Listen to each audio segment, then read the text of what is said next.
Quadratic इक्वेशनमधील हा pattern बघा, हा मॉडरेट फॉर्म आहे. मॉडरेट फॉर्ममध्ये हे बघा 12x² + 17x + 6. सो इथे 12चे फॅक्टर पाडले, 4 3 जा 12 आणि 6 पाडले, 3 2 जा 6.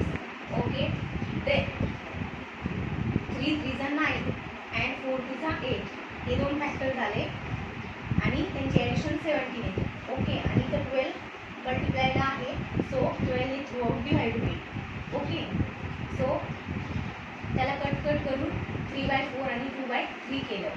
ओके, आणि जर याला 4 ने डिवाइड केलं आणि 3 ने डिवाइड केलं तर 0.75 आणि 0.66 आहे. ओके, अशा पद्धतीने हे एकदम डिटेलमध्ये एक्सप्लेनेशन दिलं आहे. केअरफुली बघा. नाऊ सेकंड इक्वेशन बघा, 6y² + 5y + 1 = 0. 6y² + 5y + 1 = 0 आला आहे.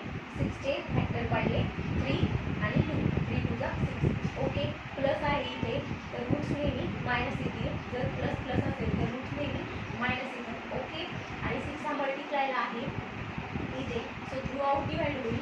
So -3/6 and -2/6. सो एका इथं जर आपण डिवाइड केलं तर y = 0.5 अँड 0.3333. ओके, प्लस आहे सो रूट्स कशी येतील, मायनस येतील, निगेटिव्ह येतील. ओके, इथं पण प्लस आहे, इथे पण प्लस आहे, सो रूट्स कशी येतील, निगेटिव्ह येतील. ओके, हे काय आहे, -0.75 आणि हे -0.5 आहे, 0.66 आहे.